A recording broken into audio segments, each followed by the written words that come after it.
6:35 a.m., Saturday, August the 10th, 2019, the L-tier unit of the Special Housing Unit of the Metropolitan Correctional Center was abuzz. Their highest-ranking inmate had just been found, presumably dead, in his cell. Michael Thomas, the material handler who was giving CPR to Epstein's lifeless body, and the inmates were chanting, "Breathe, Epstein, breathe." And at that moment, the Morning Watch Operations Lieutenant arrived and asked Tova Noel, that's the correctional officer in charge on the unit, what had happened.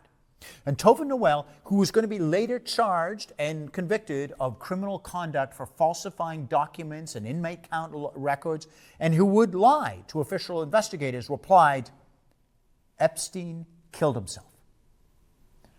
From that moment, 2 minutes after Epstein's body had been discovered, the government investigation stopped. Almost everything from then on, every report, every investigation, every document, every bit of paper or official utterance became, in some way, an attempt to bolster this version of events. Epstein killed himself.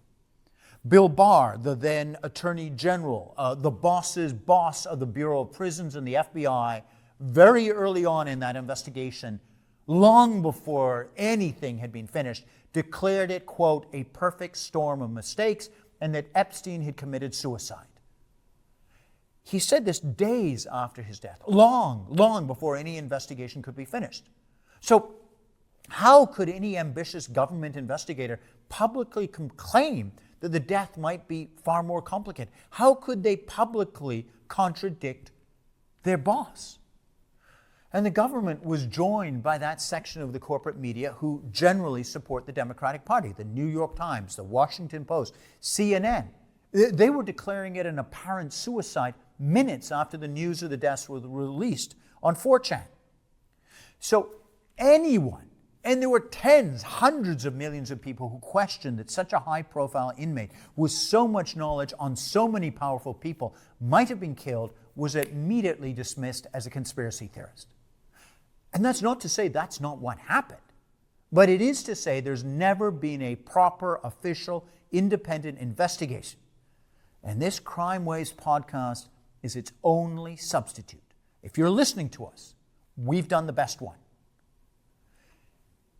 There have been 4 official investigations, and each one of them was worse than the one before it. So let's go through in this section and show you how bad each of them was, and thus why it's impossible to determine how Jeffrey Epstein died. The first one was the internal prison investigation on July 23rd. It was supposed to have figured out what happened when Epstein was supposed to have attempted suicide when he was in the cell with an eventually convicted quadruple murderer who killed some of his victims by strangling them. Not only did the prison investigators not examine either man for the wounds, they actually destroyed the video of that night, even though the defense lawyer of the murderer specifically asked for it to be kept. 2. The next botched investigation was by the FBI after Epstein was discovered dead on August 10th, 2019. Actually, to say, use the word botched is an insult to the word botched. It simply wasn't an investigation. 1, the FBI didn't examine any of the other prisoners' hands or bodies for any sign of a struggle, or even search their cells. They also destroyed most of the material inside Jeffrey Epstein's cell, including a rope. Yes, a rope. They were examining a potential homicide or suicide by hanging. They found a rope in the cell. They didn't examine it. They let it be destroyed. Surely, if this were a genuine case of self-harm, the first thing that Epstein would have thought of is why not use a rope? Why bother ripping up sheets if a rope was available? And speaking of material that the FBI didn't test, those sheets that he was purported to have hung himself, they weren't tested for any other DNA. Again, why not? The Epstein death was a high-profile one. Excuse me. You would think that the government would have wanted to show everyone that they had conducted themselves correctly at every instance. Look, if a dead body were found in the driveway of a suburban house, a proper investigator would go up and down the streets asking for evidence, witnesses, and camera footage. In this case, the FBI investigators either did not do it or could not gather information from all the prisoners in the Epstein wings. Excuse me, I'm coughing in this one. Excuse me, I think I'm all right now. I want to take that because in a detention center like the MCC, it should have been very easy to separate the inmates and simply go through each one. Of all the prisoners who were interviewed, we know that some of them presented incredible testimony that Epstein had been murdered. Okay, what was that incredible story?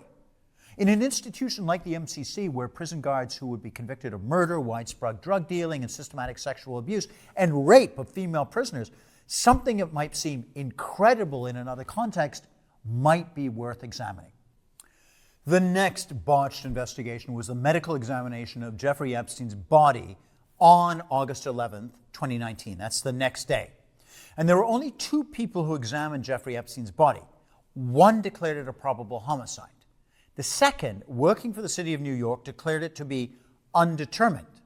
Yet 5 days later, her supervisor changed that verdict to suicide. Why? What piece of new evidence had emerged to make the official verdict change? What piece of evidence, if any, made the chief coroner of the New York City declare it to be a suicide after her subordinate, who was actually examining the body, declared it to be undetermined? And note, when that group of independent medical examiners went through the photos of Epstein's body in the autopsy report, they were surprised to see that a number of potential wounds on his body were not described in that official report. And that includes that mysterious linear contusion around his left wrist. Now, some of those independent medical examiners specifically commented that there was a lack of photos and videos taken for every stage of the autopsy. And they pointed out, quote, this wasn't a routine autopsy. It was an extraordinarily high-profile case that should have been more meticulous in its work. Now, the fourth and final official investigation was done by the Office of the Inspector General, Bureau of Prisons. And 121 pages, it seems like an exercise in pass the buck of blame, because no one inside the prison is mentioned by name, with the exception of the two lowly officers who were actually on the L tier with Jeffrey Epstein that night. So any of their bosses, supervisors, or wardens who were nominally in charge of the institution aren't named.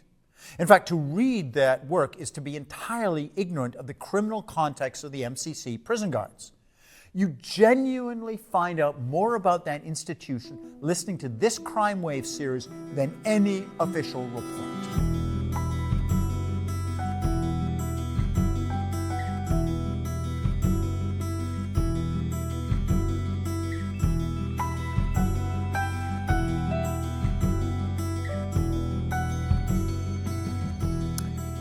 Thank you for listening and watching the final episode of the Jeffrey Epstein series. We have worked long and hard, almost 2 years, to bring you this truth.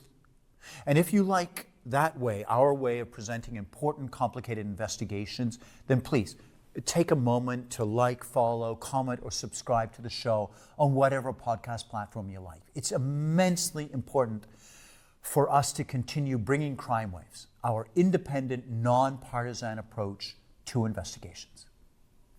So, thank you again for listening to the series on the Jeffrey Epstein death. We greatly value your time and attention, and lots of good wishes from myself and the students. That's Alex Klein, Jake Zenger, Emily Hintender, and all the other students who worked on this series. Thank you again.